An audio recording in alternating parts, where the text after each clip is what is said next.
Hi all, Febin Siddharth സംവിധാനം ചെയ്ത പെണ്ണ് കേസ് എന്ന് പറയുന്ന സിനിമയുടെ റിവ്യൂ ആണ് ഇന്നത്തെ വീഡിയോയിലൂടെ ചർച്ച ചെയ്യുന്നത്.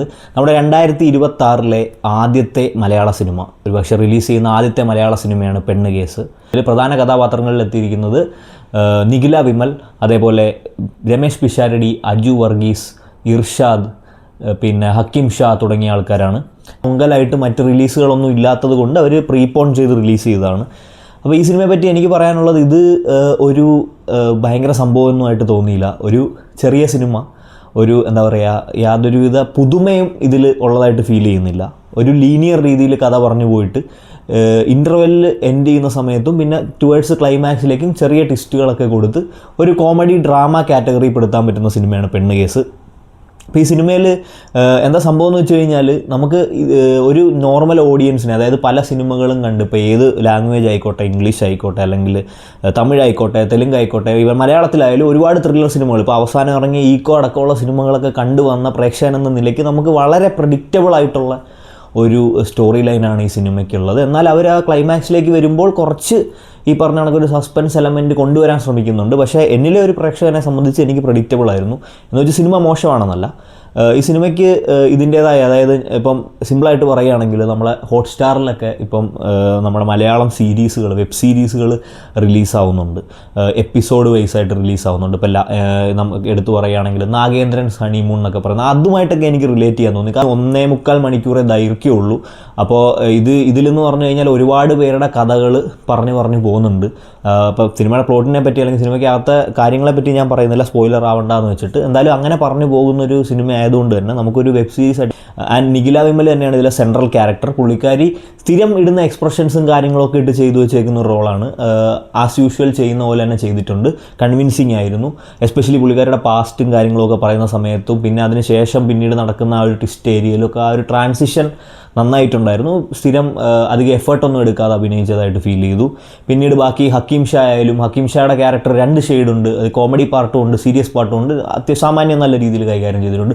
പിന്നെ സ്ഥിരം കണ്ടുവരുന്ന നമ്മുടെ ഇപ്പോൾ ഈ സെന്ന ഹെഗ്ഡയുടെ പടങ്ങളിലൊക്കെ കണ്ടുവരുന്ന കാസർഗോഡ്, കണ്ണൂർ സൈഡുകളിൽ ആ സ്ലാങ്ങുകൾ കൈകാര്യം ചെയ്യുന്ന ആ സിനിമകളിൽ ഇപ്പോൾ ഇവൻ എന്നാത്താൻ കേസുകൂട് എന്ന് പറയുന്ന സിനിമയിലടക്കം വന്നു പോയിട്ടുള്ള ഒരുപാട് ആർട്ടിസ്റ്റുകൾ ഈ സിനിമയിലുണ്ട്. അവരൊക്കെ അവരുടെ സ്ലാങ്ങുകൾ കൊണ്ടും അവരുടെ സ്ഥിരം ശൈലികൾ കൊണ്ടും നല്ല രീതിയിൽ വെറുപ്പിക്കാതെ ചെയ്തു വെച്ചിട്ടുണ്ട്. അപ്പോൾ ഈ സിനിമയെ പറ്റി എനിക്ക് മോശമായിട്ടൊരു അഭിപ്രായം എന്ന് പറഞ്ഞു കഴിഞ്ഞാൽ, ഈ സിനിമ ആസ് യൂഷ്വൽ ഞാൻ പറഞ്ഞല്ലോ, ഒരു OTTയിൽ റിലീസാവുന്ന അല്ലെങ്കിൽ ഒരു സീരീസായിട്ട് പറ്റിയിരുന്ന ഒരു സംഭവമാണ് ഒരു സിനിമയായിട്ട് കൊണ്ടുവന്നത്. അപ്പോൾ ഇതിൽ നെഗറ്റീവ്സായിട്ട് എനിക്ക് ഫീൽ ചെയ്തതെന്ന് വെച്ചാൽ, ഫസ്റ്റ് ഹാഫ് ഒരു ആവറേജ്, ഒരു ഫ്ലാറ്റായിട്ട് ഭയങ്കര ലീനിയറായിട്ട് ഇങ്ങനെ പോകുമായിരുന്നു. വലിയ കാര്യമായിട്ടൊന്നും ടേക്ക് അവേസ് ഒന്നുമില്ല. ഇപ്പം ഇതിലെടുത്ത് പറയേണ്ടതെന്ന് പറഞ്ഞാൽ, ഇതിൽ ആണുങ്ങൾ നേരിടുന്ന പ്രശ്നം കാണിക്കുമ്പോൾ പോലും കോമഡി ആയിട്ടാണ് ഇവർ അവതരിപ്പിക്കുന്നത്. പക്ഷേ ഇതിൽ എനിക്ക് തോന്നിയതെന്ന് വെച്ചാൽ, ചില രംഗങ്ങളെങ്കിലും ഇവർക്ക് അതിൻ്റെ സീരിയസ്നെസ് എക്സ്പ്രസ് ചെയ്യായിരുന്നു. ഇപ്പോൾ എസ്പെഷ്യലി ഇപ്പോൾ ഒരു പെണ്ണാൽ വഞ്ചിക്കപ്പെടുന്ന ഒരാണിൻ്റെ വേദന എന്ന് പറയുന്നത്, അത് കോമഡി ആയിട്ട് അവതരിപ്പിക്കുമ്പോൾ ചിരിക്കുന്നുണ്ടെങ്കിലും അതിൽ ചിലപ്പം നീറുന്ന ഒരുപാട് ആൾക്കാരുണ്ടാവും. അതിൽ വേദന അല്ലെങ്കിൽ വിഷമം അനുഭവിക്കുന്ന ആൾക്കാരുണ്ടാവും. പല ഏജ് ഗ്രൂപ്പിലുള്ള ആൾക്കാരുണ്ടാവും. അപ്പോൾ അത് എല്ലാം ഇവർ ജനറലൈസ് ചെയ്ത് കോമിക്കാക്കിയാണ് പ്രസൻറ്റ് ചെയ്തത്. പക്ഷേ നേരെ മറിച്ച് ഇത് മറ്റേ ജനറൽ, ഇപ്പോൾ സ്ത്രീകളുടെ വിഷയമായിരുന്നെങ്കിൽ, ഇത് കോമഡി ആക്കിയിരുന്നെങ്കിൽ ഒരുപാട് പേര്, ഇപ്പോൾ ഫെമിനിസ്റ്റുകളടക്കം ഒരുപാട് പേര് ഇത് ചർച്ചാ വിഷയമാക്കി നിങ്ങൾക്ക് മുന്നിലേക്ക് വന്നേനെ. അപ്പോൾ അതാണ് ഇപ്പം നേരെ മറിച്ച് ഇവിടെ ആണുങ്ങളുടെ ഈ ഒരു പ്രശ്നം കാണിക്കുമ്പോൾ ഇത് കോമഡി കയറ്റി, ഇതിൽ ഒരുപാട് സോഷ്യൽ മീഡിയ തലത്തിലുള്ള ആൾക്കാർ, നമ്മൾ റീലുകളിലൊക്കെ കണ്ടു ചിരിക്കുന്ന ആൾക്കാർ വന്നിട്ടുണ്ട് ഇതിൽ. പിന്നെ ഈ പറഞ്ഞ യൂട്യൂബ് ഷോർട്സിലും യൂട്യൂബ് ചാനലുകൾ വഴി വൈറലായ ആൾക്കാർ അഭിനയിക്കുന്നുണ്ട്. രമേശ് പിഷാരടിയുണ്ട്. അപ്പോൾ ഇവരൊക്കെ എന്ന് പറഞ്ഞാൽ കൈകാര്യം ചെയ്യുന്ന ക്യാരക്ടേഴ്സിന് സ്ത്രീകളിൽ അല്ലെങ്കിൽ ഒരു പെൺകുട്ടിയിൽ നിന്നും കിട്ടുന്ന വേദന അല്ലെങ്കിൽ അവർ സമ്മാനിക്കുന്ന ദുഃഖം മറയ്ക്കാൻ വേണ്ടി കോമഡി ജനറേറ്റ് ചെയ്യുന്ന രീതിയിലാണ് പ്രസൻറ്റ് ചെയ്തത്. അതിനോട് എനിക്ക് 100% യോജിക്കാൻ പറ്റില്ല. കാരണം അവരനുഭവിക്കുന്നൊരു മാനസികാവസ്ഥയുണ്ട്. അതായത് ഈ പണി കിട്ടുന്ന ആൾ അനുഭവിക്കുന്നൊരു മാനസികാവസ്ഥയുണ്ട്. ആ മാനസികാവസ്ഥ ഇവിടെ ചർച്ച ചെയ്യുന്നില്ല എന്നുള്ളത് ഒരു നെഗറ്റീവ് തന്നെയാണ്. പിന്നെ ഇതിന് പോസിറ്റീവ് സൈഡ് എന്ന് പറഞ്ഞു കഴിഞ്ഞാൽ, ഈ പറഞ്ഞ കണക്കൊരു സിമ്പിളായിട്ട് കഥ പറഞ്ഞു പോകുന്നു. 1.25 മണിക്കൂർ തീരുന്നു. പിന്നെ ഈ പറഞ്ഞ കണക്ക് അവിടെ ഇവിടെയൊക്കെ നല്ല ചിരിക്കാനുള്ള രംഗങ്ങളുണ്ട്. എസ്പെഷ്യലി ഞാൻ പോയ തിയേറ്ററിൽ കുറച്ച് ഫാമിലീസൊക്കെ ഉണ്ട്, അവർ ചിരിക്കുന്നുണ്ടായിരുന്നു. എനിക്കും ചിരിക്കാവുന്ന 1-2 രംഗങ്ങൾ, എസ്പെഷ്യലി നമ്മുടെ പിന്നെ ഈ അജു വർഗീസിൻ്റെതും അതേപോലെ രമേശ് പിഷാരടിയുടെ സീക്വൻസുകൾ, പിന്നെ ഈ ഹക്കീം ഷായുടെ തന്നെ ഈ കോമഡി ഷെയ്ഡ് വരുന്ന സമയത്തുമൊക്കെ ടുവേഴ്സ് ക്ലൈമാക്സിൽ നമ്മളെ ചിരിപ്പിച്ചുകൊണ്ടൊരു ട്വിസ്റ്റ് ഇതിൽ പ്രസൻറ്റ് ചെയ്യുന്നുണ്ട്.